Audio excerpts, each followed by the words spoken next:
The industry killed him. Malcolm Jamal Warner's death wasn't natural, it was engineered. And now Sabrina Le Beauf is screaming the truth nobody wants to hear. He didn't overdose. He didn't crash. He didn't spiral out like the rest of them. Malcolm Jamal Warner was taken out clean, quiet, corporate. And if you think that's a conspiracy theory, then explain this. Why was Sabrina Le Beauf, his TV sister, his real-life closest ally, forcibly removed from the hospital after demanding to see his body? Why did the medical report vanish within hours? Why did 3 studio execs resign the next day? Why is nobody talking about the secret project Malcolm was working on, the one he said would ruin careers and open coffins? Oh, you didn't hear about that? That's because they buried him and the story, but now the tears are uncontrollable. The silence is breaking, and Sabrina Le Beauf, after 3 decades of keeping her mouth shut, is finally losing it on camera. This isn't grief. This is a cover-up collapsing in real time, because Malcolm Jamal Warner didn't die. He was erased. And baby, the credits are rolling on Hollywood's dirtiest secret yet. It started off subtle, like most cover-ups do. No TMZ alert. No heartfelt Instagram post, just a quiet breaking news ticker sliding across the bottom of a late-night entertainment broadcast. Malcolm Jamal Warner passes away due to undisclosed health complications. Undisclosed? Baby, that's Hollywood code for shut up and don't ask questions.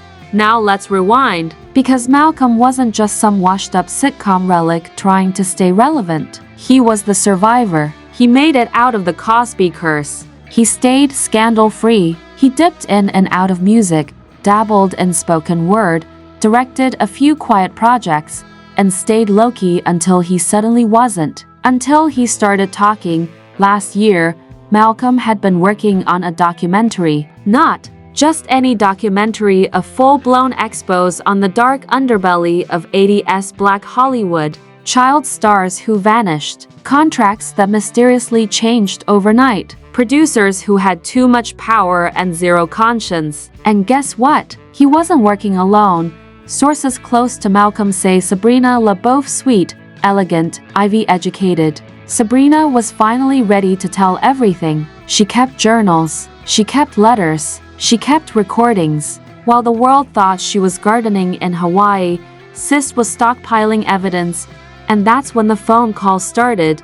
Late-night check-ins from unknown numbers. Paparazzi showing up in places she never announced. Emails mysteriously disappearing from her laptop. And Malcolm? He laughed it off at first. Until he didn't, because 2 weeks before his death, he reportedly told a close friend, "If anything happens to me, don't let them paint me as sick or depressed." I'm not either.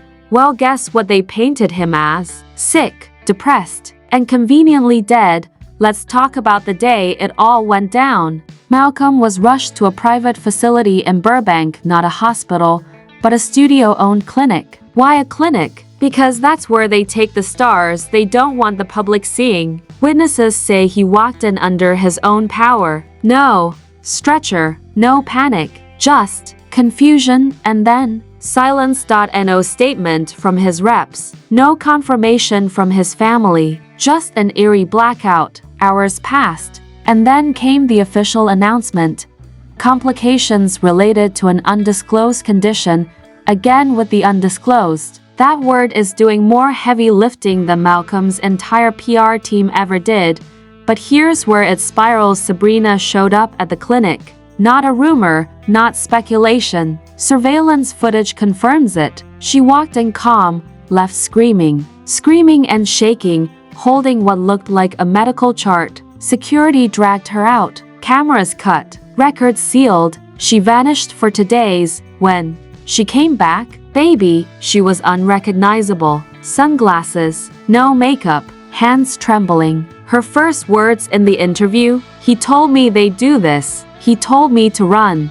And that's where part 1 ends, not because the story stops, but because this is where it truly begins. Because what Sabrina said next had every network executive shaking in Versace suits. And the documents she pulled out, let's just say, Malcolm didn't go down without a fight, because while the headlines screamed natural causes, and while TMZ dropped their little polished press release like a PR drone on autopilot, the streets were whispering a very different story. And, trust me baby, these whispers? They ain't sweet lullabies, they're full-blown sirens. Let's start with what Sabrina Le Beauf didn't say in her tearful interview. You see, while the public clung to her trembling voice and heart-wrenching sobs, real ones noticed what was missing. No mention of a hospital report. No details about the so-called medical emergency. Just, they took him from me. Who exactly is they, Sabrina? Who's pulling the strings here? Because according to one anonymous source allegedly, a former stage tech on Malcolm's final production before his sudden exit, Malcolm had been paranoid for months. He kept saying he was being watched, the source revealed. He told me if anything happened to him, to check the contracts, the scripts, the producers. Baby, what kind of Hallmark horror movie is this? But wait, it gets worse. Just days before his sudden passing, Malcolm Jamal Warner had reportedly turned down a multi-million-dollar revival deal, a reboot of The Cosby Show, allegedly helmed by a shady network exec with ties to, you guessed it, the same media conglomerate that owns the rights to all his past work. And that's not a theory, that's a cold fact. Malcolm said no, he didn't want his legacy tainted by more industry spin. He was ready to tell his story on his terms and expose memoir, ghost-written and already shopped to 3 publishers. Working title? Unscripted. My life behind the network lies. You think that kind of rebellion goes unnoticed in an industry where silence is bought and loyalty is blood-bound? Yeah, right. Ask Monique. Ask Cat Williams. Ask Dave Chappelle. These people don't retire, they disappear. They take a break, or they suffer a health crisis. And speaking of silence, why did Sabrina's phone get mysteriously wiped 2 days after his death? Photos gone, voice memos deleted, iCloud locked. This ain't no tech glitch. This is digital bleach. Fans, too, aren't buying the PR cleanup. Twitter's been ablaze with hashtags like #justice for Malcolm and #network-hit-job. One viral thread laid it out like a damn FBI file: timestamps, emails, studio schedules, even hotel receipts. If this was fiction, it would win an Emmy. But this feels real. One anonymous blogger whose posts keep mysteriously disappearing claimed they saw Malcolm arguing with a production manager at a Beverly Hills restaurant just 48 hours before he died. The topic? Creative control. Malcolm allegedly screamed, "You're not gonna own me again. Not this time." Witnesses say he left visibly shaken, and yet the LAPD is saying no foul play suspected. Oh really? Because when a man with zero history of illness drops dead 2 weeks after threatening to go public, that's just coincidence? Honey, please. Meanwhile, Sabrina Le Beauf, bless her broken heart, hasn't left the house in days. Friends say she's spiraling. One even claimed she hasn't stopped watching old Cosby Show reruns on mute, just sitting in the dark. Why mute? Maybe because the dialogue hits too close. Maybe because the lies echo louder in silence. And just as we thought the rabbit hole couldn't go deeper, an actual burner phone was found in Malcolm's dressing room. Yes, a burner, stashed in a hollowed-out book titled Network Loyalty. A memoir, cute, right? It had one saved contact.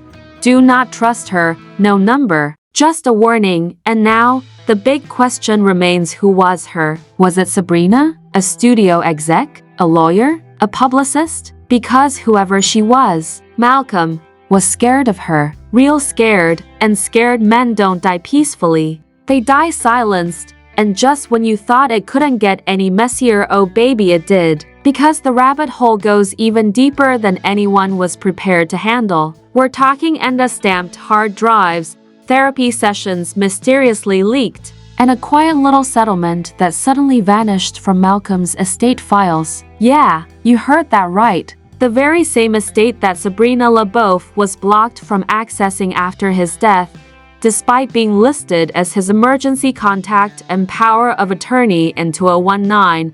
according to one anonymous source, we'll call her Pam from payroll. Sabrina tried to file legal papers for a full private autopsy just 2 days after Malcolm's death, but suddenly, every door she knocked on was slammed shut. Not only was the hospital uncooperative, but so were the lawyers, his manager, and the studio heads from that reboot Malcolm had quietly signed on to before he fell ill. Even the coroner's report, redacted, as in black lines all over it like it was a CIA operation. Excuse me. And then came the burner phone. Yes, a burner phone that allegedly belonged to Malcolm, mailed anonymously to a blogger in Atlanta with only one video file on it.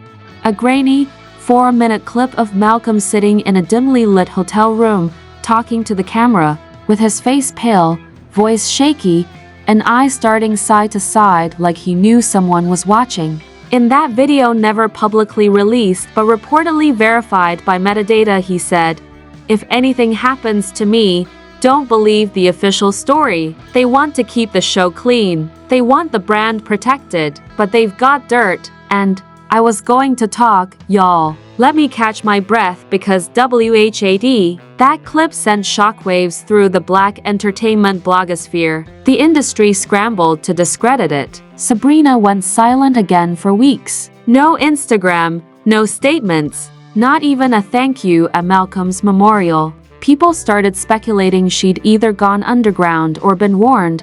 Meanwhile, old castmates from The Cosby Show started acting real twitchy. Keshia Knight Pulliam unfollowed Sabrina on everything. Tempest Bledsoe posted a cryptic Insta story that just said, "We told him to stay quiet." And don't even get me started on Bill Cosby's lawyer randomly giving a statement that the Cosby legacy will not be tarnished by false narratives.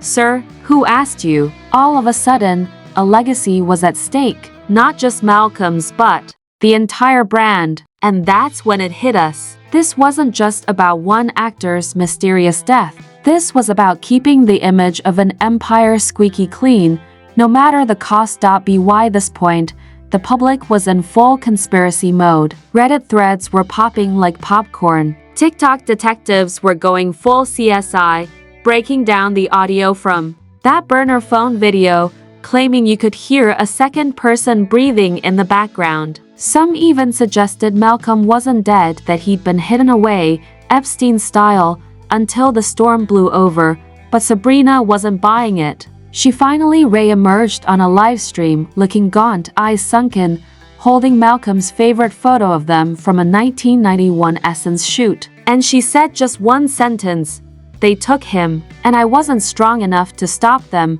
Silence, followed by chaos. Her live cut off, and the internet lost its damn mind. And just like that, the industry that built Malcolm Jamal Warner may have become the one that buried him. So what do you think really happened to Malcolm Jamal Warner? Was it a slow burn of betrayal, or a full-blown industry execution masked as heartbreak? Is Sabrina hiding more than just grief, or is she the last honest soul left in this twisted game? Drop your thoughts in the comments. Smash that like button, hit subscribe, and stay locked in. Because over here, we don't spill tea, we pour gasoline.